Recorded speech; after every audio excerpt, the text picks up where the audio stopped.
Bonjour et bienvenue sur Trade for All, la bourse simplifiée. Aujourd'hui, on va s'intéresser au secteur du transport et plus précisément des sociétés d'exploitation des chemins de fer.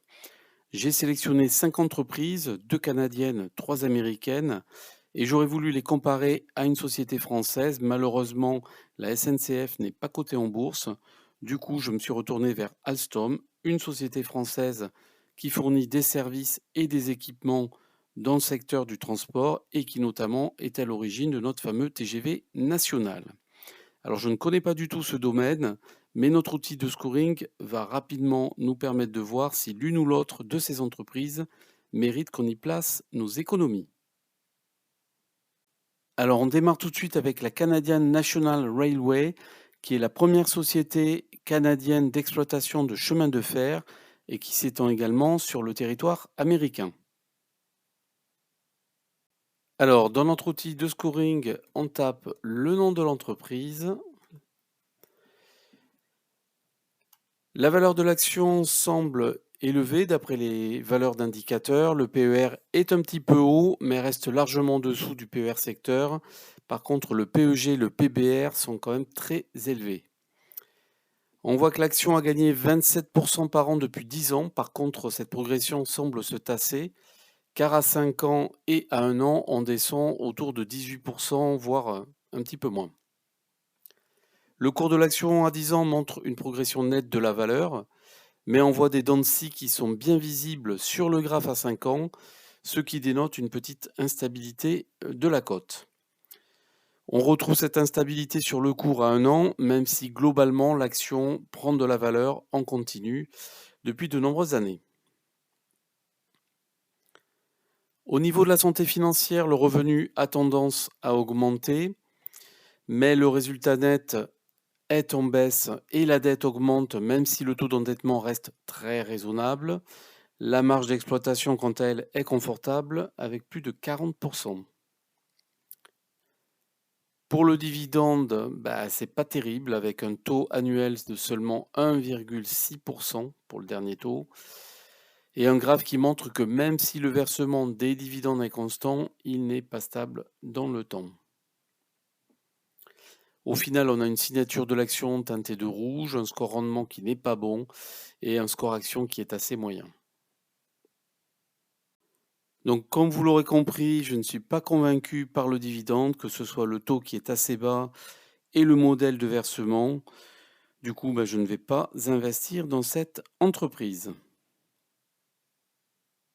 Alors, on part à présent aux États-Unis avec la Union Pacific Corporation, qui est la compagnie américaine qui a le réseau le plus étendu avec près de 50 000 km de rails.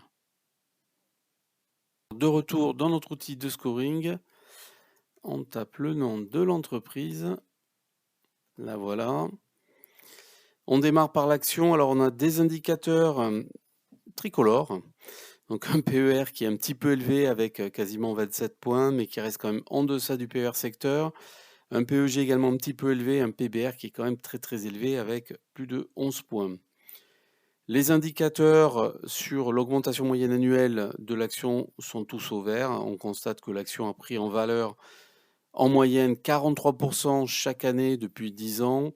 Et puis effectivement, ça se tasse, comme l'action précédente, à 5 ans et 1 an, on passe à 23% à 1 an. Le cours de l'action à 10 ans est plutôt joli, parce qu'on a une courbe qui ne cesse d'augmenter. Alors on voit un creux en 2016 ici, et puis après on voit quand même un petit phénomène de dents de scie qu'on retrouve sur l'action à 5 ans, mais qui ne sont pas très marqués quand même, sauf depuis 2020, depuis la crise sanitaire, où effectivement on voit le phénomène qui s'est un petit peu amplifié. Le cours de l'action à 1 an, bon, moi je le trouve pas très joli, j'aime pas trop quand ça fait un rond comme ça. Il y a quand même une chute un petit peu brutale, c'est reparti à la hausse, tant mieux. Bon, globalement ça monte, mais bon, ça dénote une fois de plus qu'il y a une petite instabilité sur la valeur ou la cote de cette action. On passe à la santé financière. Alors le revenu est plutôt stable, même s'il a tendance à diminuer un petit peu depuis 2-3 ans. Le résultat net, alors il y a dû y avoir une augmentation, enfin un résultat net exceptionnel en 2017. On va dire qu'il est assez constant dans le temps, sinon. L'investissement, plutôt pas mal. Ils font un effort en termes d'investissement même si on n'a pas les chiffres au niveau de la R&D. Et sur la partie endettement, alors on a une dette qui a plutôt tendance à augmenter, mais un taux d'endettement qui reste quand même très bon avec 75. La marge d'exploitation est confortable, on a plus de 42. Alors sur le dividende, pas de bonne surprise, hein, on a un dividende, en tout cas le dernier taux qui est pas très élevé avec moins de 2. Là, on va plutôt chercher des dividendes autour, ou en tout cas qui se rapprochent de 5. Le reste des indicateurs est au vert et si on regarde la courbe du dividende, elle est pas mal, hein, parce que bon, on voit qu'il augmente, même s'il y a eu quand même un creux là à partir de 2013. Bon, on a plutôt une courbe pas mal. Ce qui est quand même plus gênant, c'est ce taux qui est vraiment trop bas. La signature de l'action, pas mal de vert, même si on retrouve quand même de l'orange et du rouge. Un score rendement qui est plutôt bon.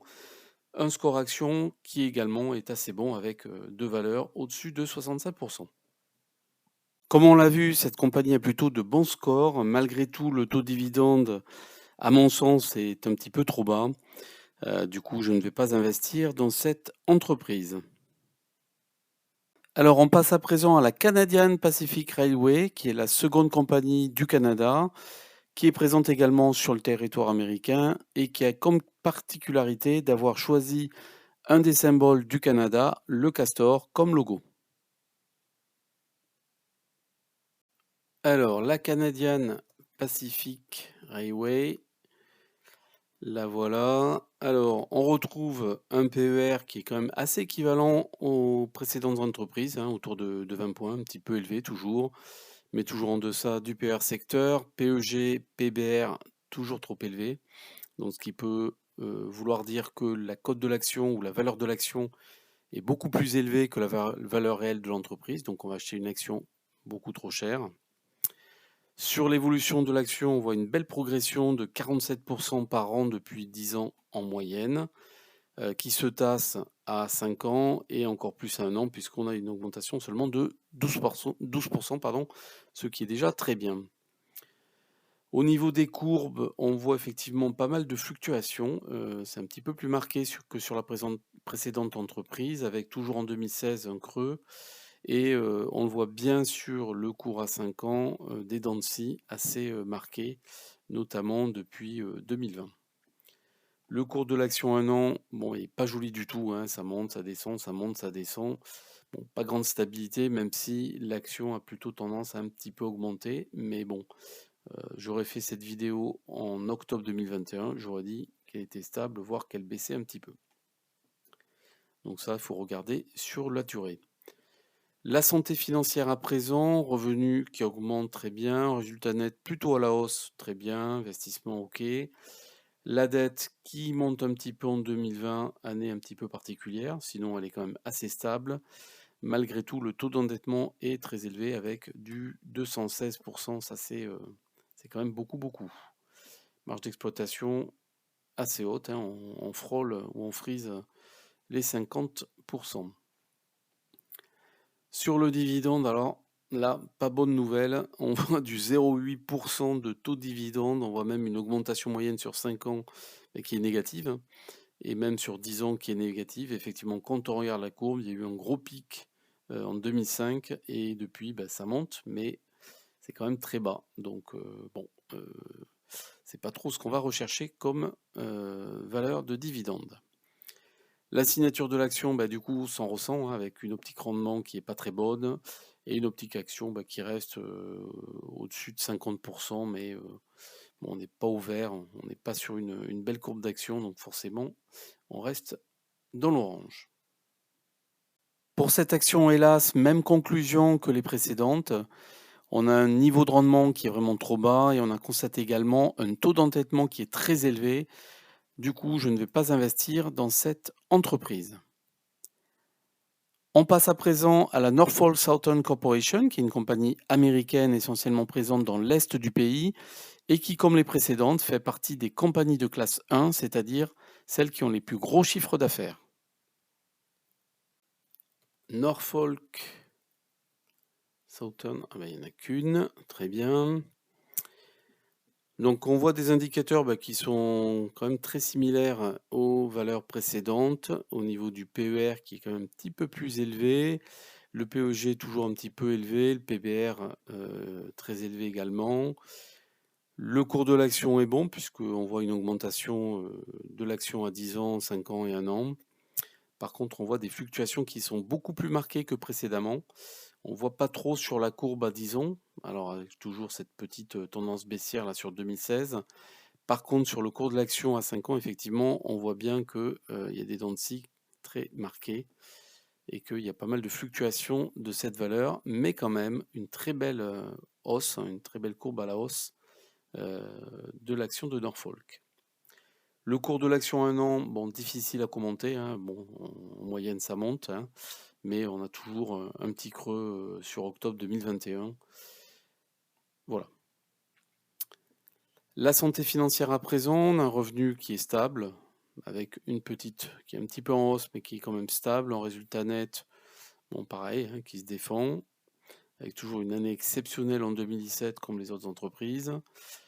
L'investissement, plutôt à la hausse, mais bon, on n'a pas les valeurs des 3 dernières années, donc difficile d'en tirer une conclusion. La dette est stable avec un taux d'endettement qui est très bon et une marge d'exploitation toujours au-dessus de 40 points comme les autres entreprises. Le dividende, c'est toujours la même histoire, un dividende en dessous de 2%, ce qui est quand même dommage. Par contre, la courbe est très très jolie, avec une belle augmentation de ce dividende sur la durée. Donc ça, c'est plutôt pas mal. C'est vraiment dommage qu'on soit sur des taux aussi bas. Du coup, on a plutôt des très bonnes valeurs hein, sur l'optique rendement, hein, avec une belle courbe comme ça. Forcément, on a du 71%, plus de 70%. Malgré tout, le taux, s'il avait été supérieur, on aurait pu avoir une optique rendement au vert. Et puis l'optique action qui est assez moyenne, hein, 50% liée à ces petites fluctuations qu'on a vues. Pour la Norfolk, on a un score action qui est assez moyen. Par contre, un score dividende qui est pas mal, mais malgré tout, le taux est quand même assez bas avec 1,5. Il aurait été de l'ordre de 2,5, 3. Je pense que j'aurais investi dans cette compagnie. Mais là, pour moi, 1,5, c'est rédhibitoire. On passe à présent à la CSX Corporation, qui, tout comme la précédente, est une entreprise américaine qui couvre majoritairement l'Est des États-Unis. Alors, CSX Corporation. Donc, on démarre sur la partie action. PER, toujours les mêmes valeurs en fait, hein, une fois de plus, hein. C'est un peu l'avantage de comparer les mêmes types d'entreprises. Donc, PER toujours un petit peu élevé, ainsi que le PEG, un PBR qui est quand même assez élevé, mais moins que l'une des précédentes qui était quasiment à 12 points. L'augmentation de l'action sur la durée est acquis, hein, avec du 46, plus de 46% par an en moyenne depuis 10 ans. Par contre, toujours des fluctuations hein, sur la durée qu'on voit bien sur la courbe à 5 ans et une courbe d'action à 1 an qui est assez similaire à celle qu'on a vue précédemment avec toujours une tendance moyenne à la hausse. Au niveau de la santé financière, on a un revenu qui est, on va dire, assez stable, un résultat net stable également, avec une petite tendance haussière. Si on élimine le résultat exceptionnel qu'il y a eu en 2017, l'endettement est quand même un petit peu plus élevé que les précédentes entreprises, avec quasiment 94%, et une dette qui augmente, et une marge d'exploitation toujours assez confortable, avec plus de 40 points. Le dividende, pas de bonne surprise hein, sur cette action non plus, c'est dommage. 1%, très bas. Des augmentations moyennes négatives ou limites. Et effectivement, la courbe donne pas trop envie. Hein. L'impression qu'il y a deux rouleaux, deux vagues qui se succèdent. Ça monte, ça descend. Bon, malgré tout, le dividende a été versé sur toute la durée qu'on voit sur le graphe. Le scoring, alors, optique rendement, assez moyen, hein, lié aux données qu'on a vues précédemment. Et l'optique action, qui est pas mal, hein, toujours dans la moyenne des autres entreprises, avec 58%. En conclusion, pour la CSX, elle pêche comme les autres par un taux de dividende qui est vraiment trop bas et qui en plus n'est pas constant dans le temps. Du coup, je ne vais pas investir dans cette entreprise. On regarde tout de suite la société Alstom, qui, je le rappelle, est une boîte française qui propose des équipements et des services dans le secteur du transport. Alors, Alstom, voilà. On démarre sur la partie action, alors on a quand même pas mal de rouge. Ouh là là, tous les indicateurs même sont quasiment au rouge ou à l'orange. Un PER qui est extrêmement élevé avec 224 versus une valeur moyenne du secteur de 29. Un PEG également très élevé, un PBR un petit peu moins élevé. Au niveau de l'évolution du cours de l'action, on voit que l'augmentation moyenne annuelle calculée sur 10 ans est seulement de 3%, avec une augmentation, si je puis dire, négative depuis un an. Si on regarde effectivement le cours de l'action, on voit de fortes fluctuations. Alors, elle n'est pas très jolie du tout, hein, cette courbe à 10 ans. Et on voit effectivement depuis début 2021 une tendance baissière qui se poursuit. Et on le voit très bien sur le cours de l'action à un an avec cette baisse constante du cours de l'action qui passe de 44 € à quasiment 32 €. Donc elle a perdu 10 €. Au niveau de la santé financière, un revenu qui est plutôt en augmentation, très bien. Les investissements R&D, forcément pour ce type d'entreprise, il faut de la R&D, donc on a des investissements qui sont présents, qui sont en hausse. Un résultat net qui est plutôt à la baisse depuis 3 ans. Un taux d'endettement qui est bon, moins de 50%. Une dette qui augmente un petit peu en 2021. Bon, peut-être lié à des investissements qu'a fait l'entreprise en R&D. La marge d'exploitation, par contre, est très mauvaise avec 2%. Ça veut dire que l'entreprise va avoir du mal à sortir de l'argent pour potentiellement verser des dividendes à ses actionnaires. Donc, passons tout de suite aux dividendes. Toujours des mauvaises nouvelles, en tout cas pas de bonne surprise, avec un taux de dividende annuel pour le dernier à 0,8%, des augmentations qui sont à 0 ou négatives. Effectivement, quand on voit la courbe, ça ne donne pas du tout envie, puisque le dividende n'a pas été versé pendant 4 ans et subit des fortes variations, des fortes fluctuations. Donc une année on en a, une année on en a beaucoup, et une autre année on n'en a pas du tout. On ne sait jamais à l'avance ce qui va se passer. Le scoring, pouf, très rouge, très orange. Et effectivement, je ne vais pas commenter les graphes avec des valeurs quand même très très basses. Donc pour la société Alstom, vous l'aurez compris me concernant, pas d'investissement en vue.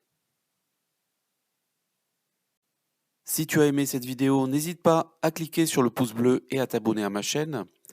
Je te propose également de me rendre visite sur mon site tradeforall.fr où tu trouveras pas mal d'infos et d'astuces pour investir en bourse. Je te dis à bientôt sur la chaîne. Bye bye!